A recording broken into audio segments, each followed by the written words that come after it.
Yeah, go ahead. What is it? Alright. What's your favorite food ever? This is tough. Salad, mac and cheese, pancakes, and popcorn. My dad's steak, pizza, so good. What food do you dislike most? I hate cheese. Vegetables, spinach, tomatoes. What's the face you make when you eat raw tomato? I don't eat it at all. What do you do when someone gives you food you don't like? Play with it until it got cold. I'll say, hey, what's that? They look that way. Because if it was gross, why would I want to eat it? Did you know that 1 out of every 5 kids doesn't have enough food to eat? 1 out of 5. 1 out of every 5 kids. Can you turn the bag around and look at the other side?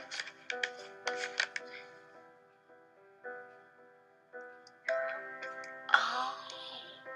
I didn't know it was in America. I don't know what to say to that. Makes me feel bad. Makes me want to cry. Wow.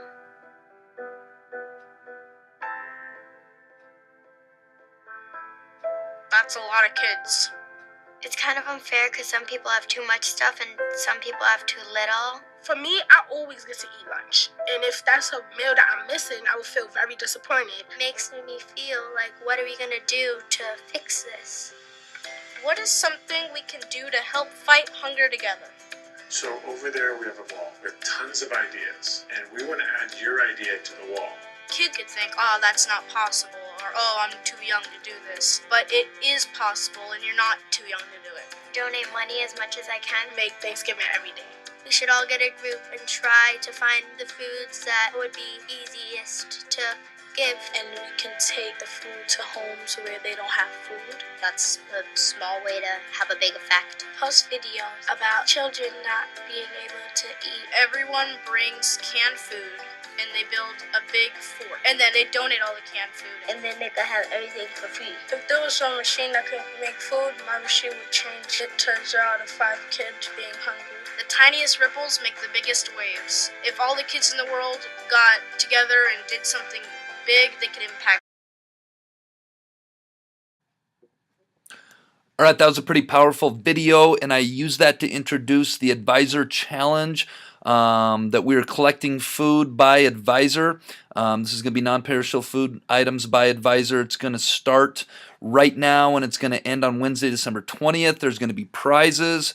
The first 3 placing advisors are going to have prizes, and we're going to do it by weight, not by food items. Some great items would be canned foods, canned nuts, peanut butter, jelly, macaroni, cheese, spaghetti noodles, oatmeal, dry cereal, rice, hamburger helper, canned soup, canned fruits, canned vegetables. So if everybody brings a little bit, if they have some food to spare, that would be great. And I will throw in some jelly beans as well for the top 3 advisors.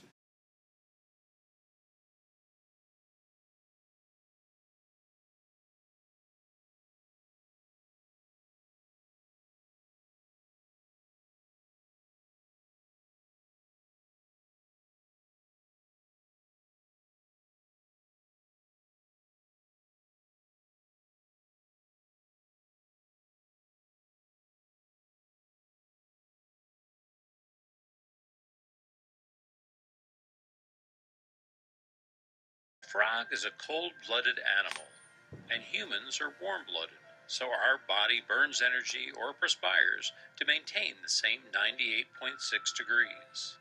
The cold-blooded frog's body temperature goes up and down with the temperature of its surroundings. Although frogs love water, when I hold it over this pot of boiling water, this frog is very uncomfortable and climbs to get away from it. The water in this pot is room temperature, 69.4 degrees, so he's comfortable when I put him in. If I turn the burner on low flame, his body temperature will adjust and slowly he will heat up with the water. The water temperature has risen to 80 degrees and the frog is the same temperature and still comfortable. If I turn up the burner slowly again, he won't notice, because he'll continue to change to be the same as his surroundings. When we started, I held the frog over the first pot of boiling water. He was uncomfortable and he tried to get away from the heat. But now, because we're raising the temperature slowly, he doesn't recognize the danger he's in. He just keeps going along with the changes in his surroundings. Eventually, we can turn up the burner to a deadly boil. He will just keep trying to adjust with it. By the time he realizes it's killing him, it's too late. He won't notice in time because he just keeps changing himself to go along with the changes in his surroundings.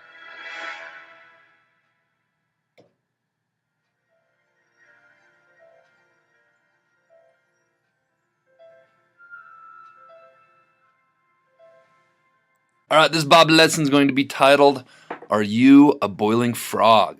But first, let's be our best this week at HMS. Let's be B.O.B. Let's be safe. Let's be responsible. Let's be respectful. Let's be a learner.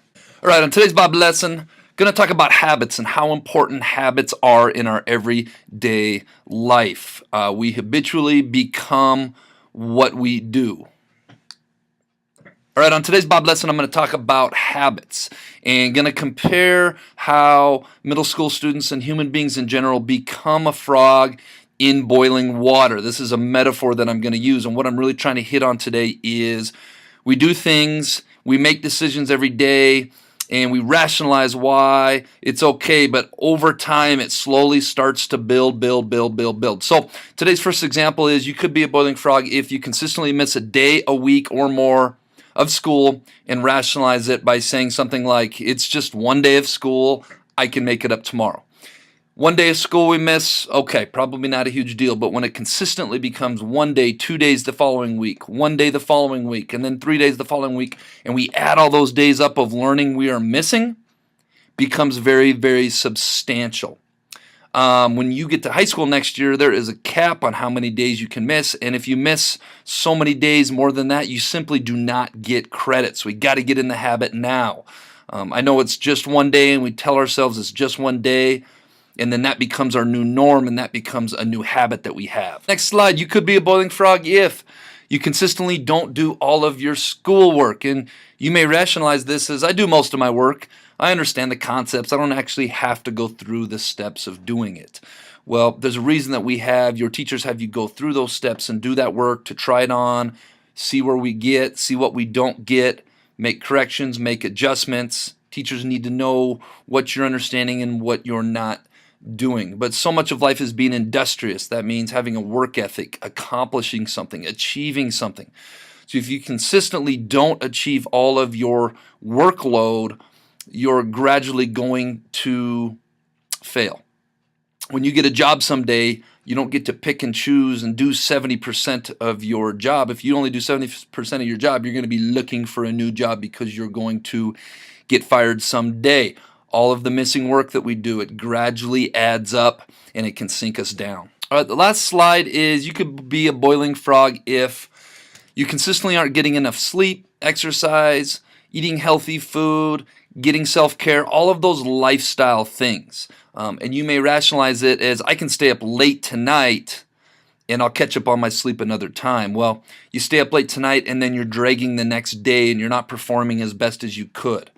Or you could take a day off from an exercise routine if hopefully you are on one. Exercise routine, if I take more than 2 days off, I can definitely feel myself not feeling my best mentally, physically, emotionally. Or maybe you have cheat days in your diet and you eat lots of junk food. When you get to be my age or a little bit older, right now you guys can get away with not exercising, get away with having cheat days and eating junk food, and it doesn't really catch up to you. When you get to be my age, you have a couple of those days and you just start feeling different. You start feeling not your best. Or maybe you get away from your self-care and you work yourself too hard and you don't take time every day, every week to do something that is taking care of yourself. So you could be a boiling frog and slowly changing and not really realizing it if we get off of our sleep, our exercise, eating healthy, taking care of our bodies, taking care of our minds and our souls. That brings us to this week's quote of the week, which comes from Aristotle, which is, we are what we repeatedly do. That's the habits that I'm talking about. Success is not an action, but a habit. It's how we live our life every single day. It's the decisions that we consistently make. It's being in a routine. I was a little short on time on today's B.O.B lesson due to the more important food drive intro at the beginning, and I could have came up with a lot more ideas of middle school students and the habits we make where we're not making great habits and we're slowly boiling, and we don't really realize it. You guys, I encourage you to think about what are some of the habits you do that maybe aren't good habits, that maybe are starting to accumulate, and then one day you look in the mirror and you realize, wow, this isn't who I wanted to be or how I wanted to be or in the situation I wanted to be. Hope you guys enjoyed that. That brings us to this week's Jellybean Question of the Week winners, who are Rowan Ray, Rory Peterson, Sheree Callahan, Logan Guyman, and Lorelei Dries. The answer to last week's question of the week was the word or. This week's Jellybean Question of the Week is, I am an insect. And the first part of my name is the name of another insect. What am I? If you think you know, submit your answer to the B.O.B box no later than Friday. All right, Bobcats, let's go out and make it a great week at the Helena Middle School.